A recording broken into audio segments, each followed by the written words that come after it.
everyone, it's Jack and Adam from Cultaholic, the morning after, the night before. Congratulations, Adam, Cultaholic's resident Italian, on a phenomenal victory last night. It's me, Adam Pacitti. Am I allowed to do that? I don't know if you're allowed or not. No, not sure. How far back where does the Italian, how far back does it go? How many generations?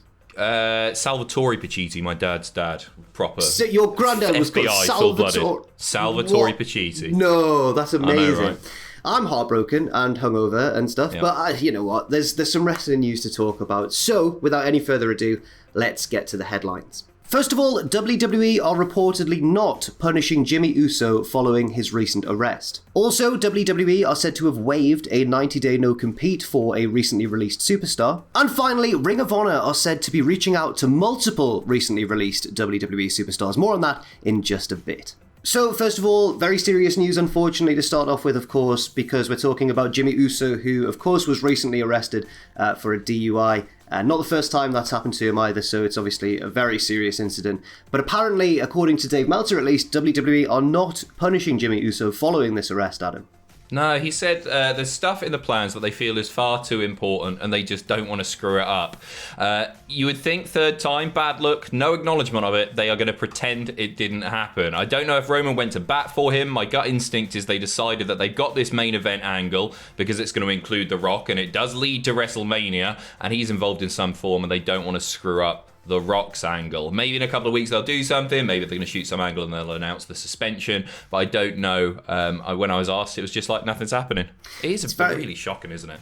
Very, very strange indeed. I mean, you'd like to think that even if it's a very important storyline, potentially involving a massive star like The Rock, you have to think that real-life concerns must surely trump that. They must surely be taken as more important. You'd like to think, at least anyway. But maybe not in this case, when it comes to... with wellness like policy suspensions, 3 in, you're out. This is his third at least now, isn't it? But yeah, nothing being done, no acknowledgement or anything. It makes me sort of think that the Rock return may be happening sooner rather than later because they could just suspend him for a little bit now, or just say go to rehab, do whatever needs doing. But maybe that's going to happen a little sooner than we thought. I mean, Survivor Series isn't too far away. Obviously, Rock debuted there with 25 years on. Oh yes, that would make sense, wouldn't it? It's a very odd one. And just recently as well, I remember last week reporting that, or reading the reports that apparently multiple people backstage in WWE were concerned about Jimmy Uso throwing away his opportunity, essentially. So it seems like the feeling backstage may even have been that something was coming in, like a suspension or maybe some sort of enforced rehab, but. No, that's kind of been turned on its head. Very strange. It's a difficult one to talk about because on one hand, he's done a very, very foolish thing and a criminal thing. But on the other hand, he clearly needs help. And it's just, it's very sad all round, to be honest. For sure.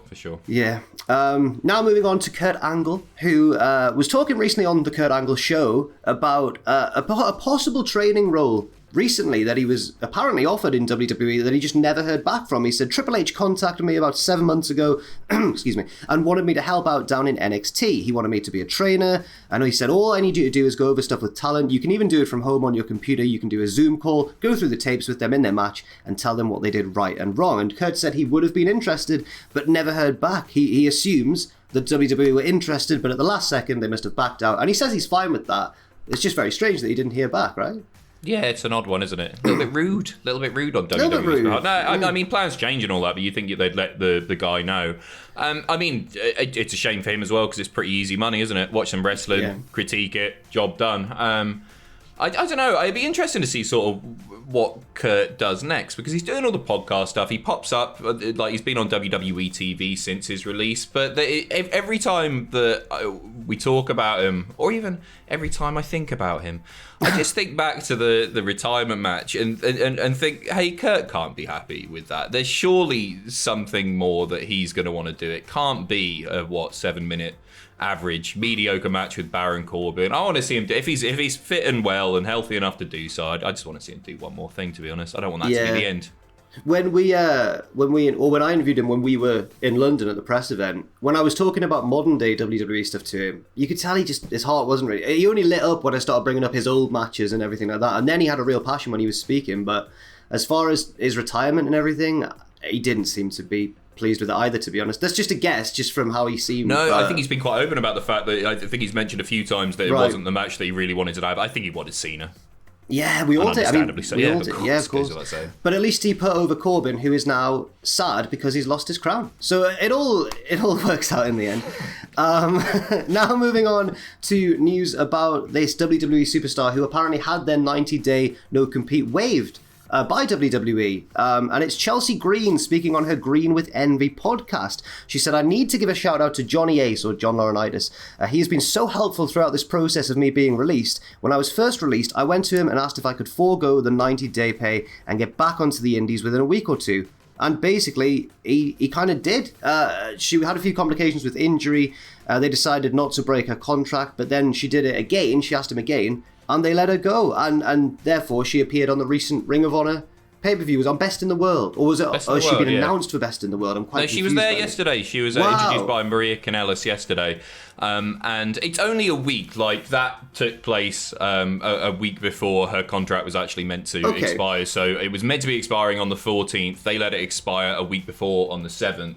And then obviously yesterday she popped up in Ring of Honor. I actually, you know what? I think it's a pretty cool thing. They didn't have to do that. That's just quite a nice thing to do for her. So fair play, good lad, Johnny Ace. Great, infamously great lad, Johnny Ace. Right? Nah, they didn't have to. So that's nice. And I'm excited to see what she does next. She finished saying, hopefully I can keep shocking you guys and pop up in unexpected places. So it won't just be Ring of Honor. She'll be all over the shop, I imagine. Yeah, I mean, she seems like a very creative person. When I watched Ross's Straight to Hell with her, she had some really creative ideas. It was very interesting watch. She seems like one of those people who does a lot of thinking for herself rather than just doing what WWE presumably were just telling her to do. And that'll serve her really well, you'd like to think, where she's perhaps got a little bit more freedom over her character and stuff like that. You'd hope to see that anyway, yeah. Sticking with Ring of Honor for just a second, Fightful have reported that Ring of Honor are apparently reaching out to multiple recently released WWE stars. Fightful say the free agent market has been flooded with talent over the past 14 months, but obviously the last few months has seen some high quality talent available. Fightful are saying that Impact Wrestling has been aggressive and reached out to several free agents, but also Ring of Honor are doing the same. They've reached out reportedly to multiple recent WWE releases, and apparently there is a deal in place for one to come into the company imminently. Presumably that's not Chelsea Green, that's someone that we don't yet know about, which is quite exciting. Yeah, for sure. They also say, Fightful again this is, we've also heard of them reaching out to talent for their revamped women's divisions and are told Ring of Honor has at least one surprise in store over the next week. Ooh, that's exciting. Interesting. I mean, Ring of Honor could do with a bit of a shot in the arm, and I think some of these recently released WWE stars could be that shot. They would certainly help out a little bit. Ring of Honor, I don't know how to sort of describe it. They're a bit down on their luck. People aren't talking about them in the way that they were a few years ago. AEW really filled their gap in the market, but bigger, I think. Yeah.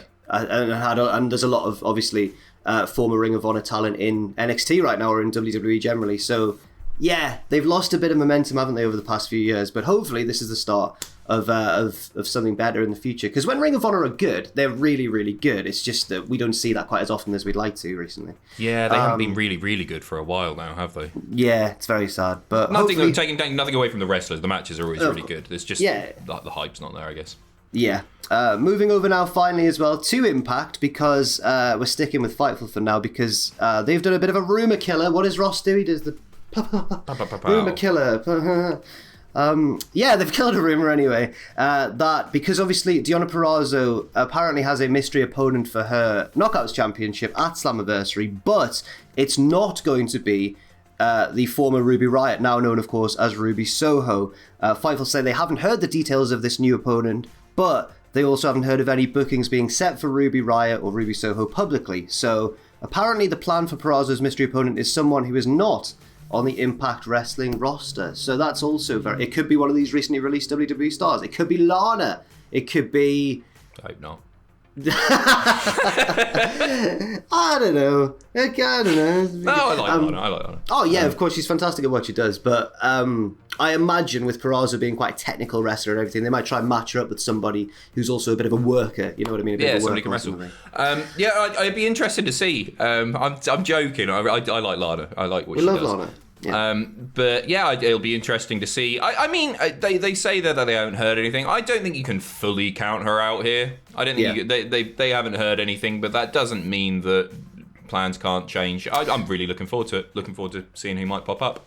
If you just put yourself in their shoes and you've got this mystery opponent and it's Ruby Riott, and then it starts getting reported that it's Ruby Riott, you'd go, hang on, it's not her. You'd put that out there. So it could well still be her. It might not be, though. If the rumour has been killed, we'll just have to wait and see if it gets unkilled or something. If it recovers, like gets back to its feet. Absolutely. Thanks. Yeah, I hope it is as well. That'd be really cool. Really Thanks everybody for watching, and leave your thoughts and opinions in that comment section down below on any of these stories. Don't mention the football, and anything else to add? 70 quid. All right. Adam, are you Twitch streaming this week? Yeah, tomorrow. I don't know what I'm doing yet. You don't Andrew's live tonight, 6. Oh, lovely stuff. Andrew's on at 6. You're on tomorrow. Myself and Owen are Wednesday at 6, and we could win the league in this one. We could win the league, and there's going to be some lovely end-of-season awards for some fictional players who don't even exist or matter at all. But we That'll still make up for yesterday. People. That'll make up. Yeah, You'll be yeah. buzzing. Up the Fabes. Come on. Get a sweepstake going on. Right. Thanks very much, everybody, and see you very soon.